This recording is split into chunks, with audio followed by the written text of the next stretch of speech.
I am overwhelmed.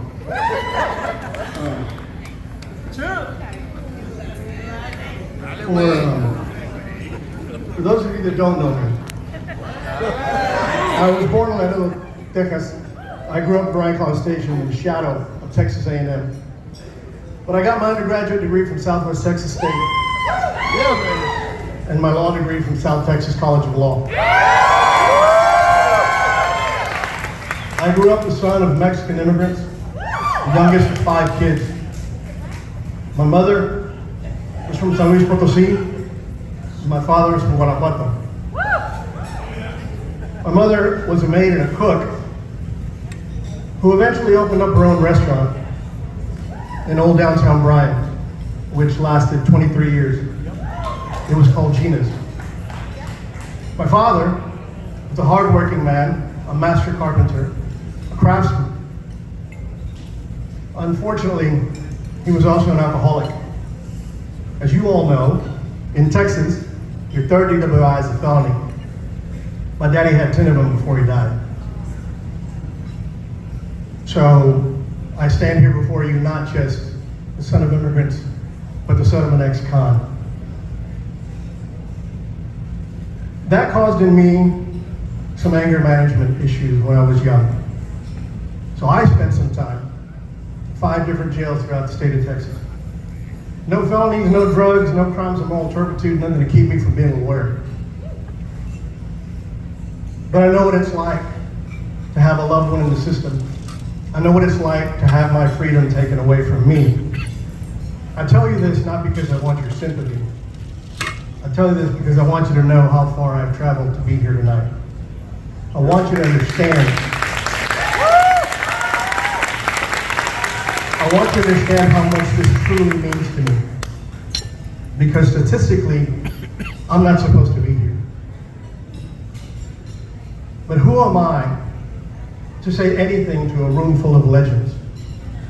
Gunfighters like Alan Tanner, Casey Kiernan, Rudy Duarte, Tyrone Moncrief, Terry Geiser. Lawyers who consistently come down to the CJC day in and day out, week in and week out, and try the hardest cases and achieve incredible results. I have no wisdom to impart. I'm here to learn from those maestros. All I can say nothing but thank you. A heartfelt thank you. Because these things don't happen in a vacuum, and no man is truly self-made. I'd like to thank my trial partners, Marjorie Muñiz, Kendra Vega, Sara Roque, Cynthia Solis, and Feroz Merchant. I am certainly not the smartest man in the room, nor the hardest working. But I've surrounded myself with people who are. So thank you to JD and Stacy Bigger for putting my name in the hat and making this possible. I love you guys. Thank you to Troy McKinney, Pat McCann, Jimmy Ortiz, and Todd DuPont, who will answer my calls or text at the drop of a hat. And I affectionately refer to them as my own personal appellate section. Because I stand on the shoulders of giants. I want to thank Gilbert Villarreal, Tony Valderas, and Judge Lucas Salinas, who cut the path for me and other Latino lawyers. Thank you to Mr. William Tyler Moore, who I refer to as my law father. Because without him getting me out of a pretty serious jam when I was young, I wouldn't be a lawyer today. Stand up, Tyler, please, for a second.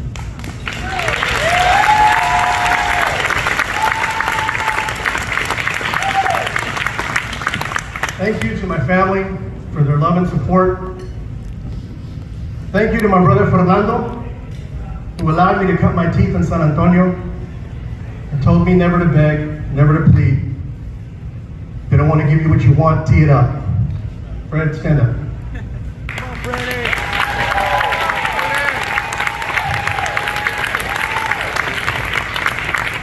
Thank you to his old law partner, Anthony Zamora, who taught me how to spell out my very first plea form in Bexar County. Stand up, Anthony.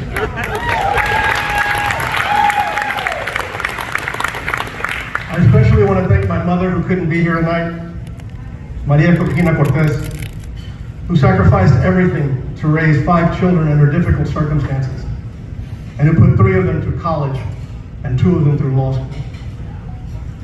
But most of all, I want to thank you. Thank you, my brothers and sisters in arms, my fellow warriors, this ludus of gladiators. Because only you understand what it took to get here. Only you understand what it's like doing the impossible for the ungrateful. Only you understand what it's like going up against ADAs who are just as smart and just as passionate about what they do, and all they want to do is see you fail. Only you understand what it's like dealing with juries' preconceived notions of guilt. Only you understand the ecstasy of that 2-word verdict. And only you truly understand the words of Luthen Rael when he said, "My anger, my ego, my unwillingness to yield, my eagerness to fight, they've set me on a path from which there is no escape. I yearned to be a savior against injustice without contemplating the cost. And by the time I looked down, there was no longer any ground beneath my feet. I burned my decency for someone else's future. And the ego that started this fight will never have a mirror or an audience or the light of gratitude." That is the most concise definition of being a criminal defense lawyer that I've heard in a long time. And this is a gift that you have given me tonight, my brothers and sisters. The light of gratitude. Something I will cherish for the rest of my days. Thank you, and may God bless